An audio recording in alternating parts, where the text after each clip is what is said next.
Hey guys, and welcome back to my channel. My name is Zaka. If this is your first time on my channel, you are very welcome. Do not forget to tap on the subscription button down below and hit on the notification bell on the side so you get notified when I post new stuff.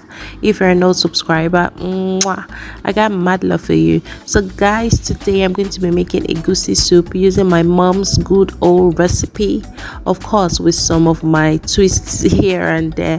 So without wasting much time, let's go straight into the video.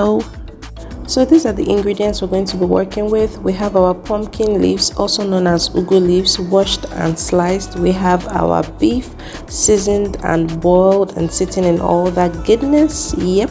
We have our stockfish, also cleaned and broken into pieces. We have our tomato, pepper and onion mixture. We have our blended egusi. I blended it with a little pepper and crayfish.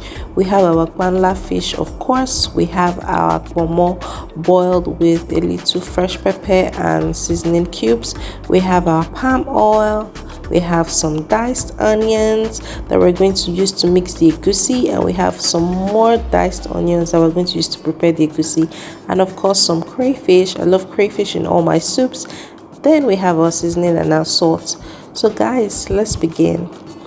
First, you take a bowl, take your egusi, you pour the blended egusi into the bowl. Then we add some of our diced onions and we go in with some salt and then some water, more water. And then we take a spoon and just give this a good stir. Guys, instead of using water, if you prefer, you can use your meat stock. It's just that I didn't have a lot of meat stock, that's why I'm using water. And this is what we have afterwards.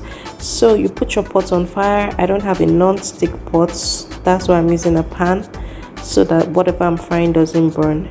First, you add your palm oil. I don't like to waste, so that's why I'm scooping out every little drop of oil. You know how expensive things are in the market now. Anyways, go in with your remaining diced onions. You stir this and leave it to fry for a bit. Once this has fried for a bit, we go in with our tomato, pepper and onion mixture. You don't need a lot. This is egusi soup, so you don't really need a lot of this. So you give this a good stir. And then you add some salt once it has fried for a bit. Next, we go in with our seasoning.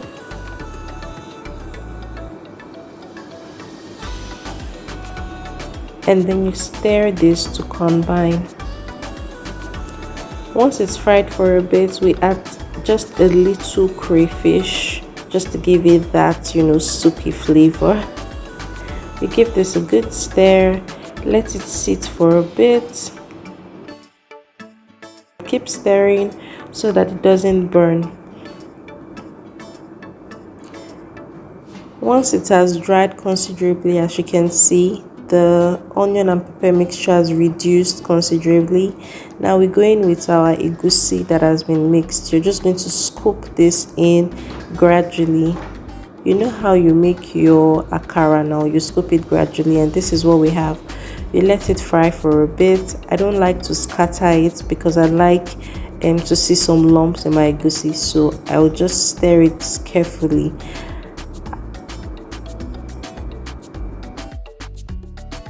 We need to continue stirring this so that it doesn't burn. And now it looks almost like flakes. It's really nice, the texture right now.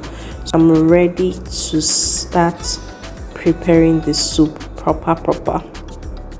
So set this aside, put the pot, because this pan obviously is too small to make the soup. So I'm just going to transfer the egusi into a pot that's slightly bigger or way bigger than the pan. Go in with your meat and your meat stock. Like I said, I didn't have enough meat stock, so after stirring I noticed that the soup was too thick, so I would obviously add some water. Give this a good stir to combine. And we go in with the remaining crayfish. It's soup, so I'm going to be generous with my crayfish. Next, we add our Kpomo that has been seasoned and boiled. and then we just give this a good stir. Guys, this smells so good. Once this has combined, you let it sit for a bit, stir again to make sure that it doesn't burn.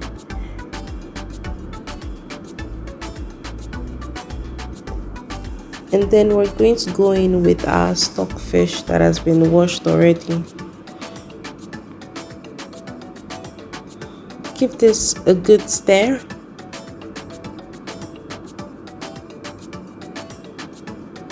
This looks so good. I feel like this video recording is not even doing justice to how good this looks.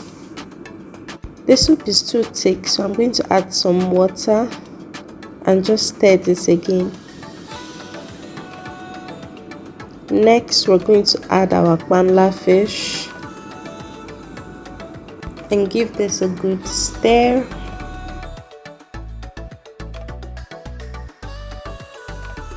Abeg Joe, let's put the remaining Kpanla fish. Too much Kpanla fish has never killed anybody. You stir this thoroughly and leave this to sit for a bit. Guys, this soup is giving aroma and all things deliciousness. So we go in with our ugwu leaves. So remember I said I was going to add my own twist.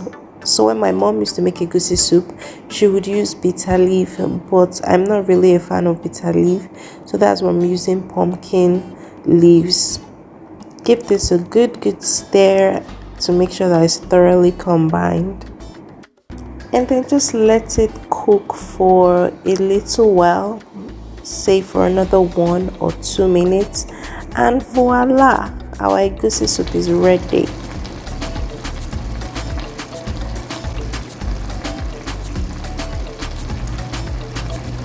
Ta-da! So there you have it, my mom's recipe of making egusi soup, of course with my little tiny bitty twist.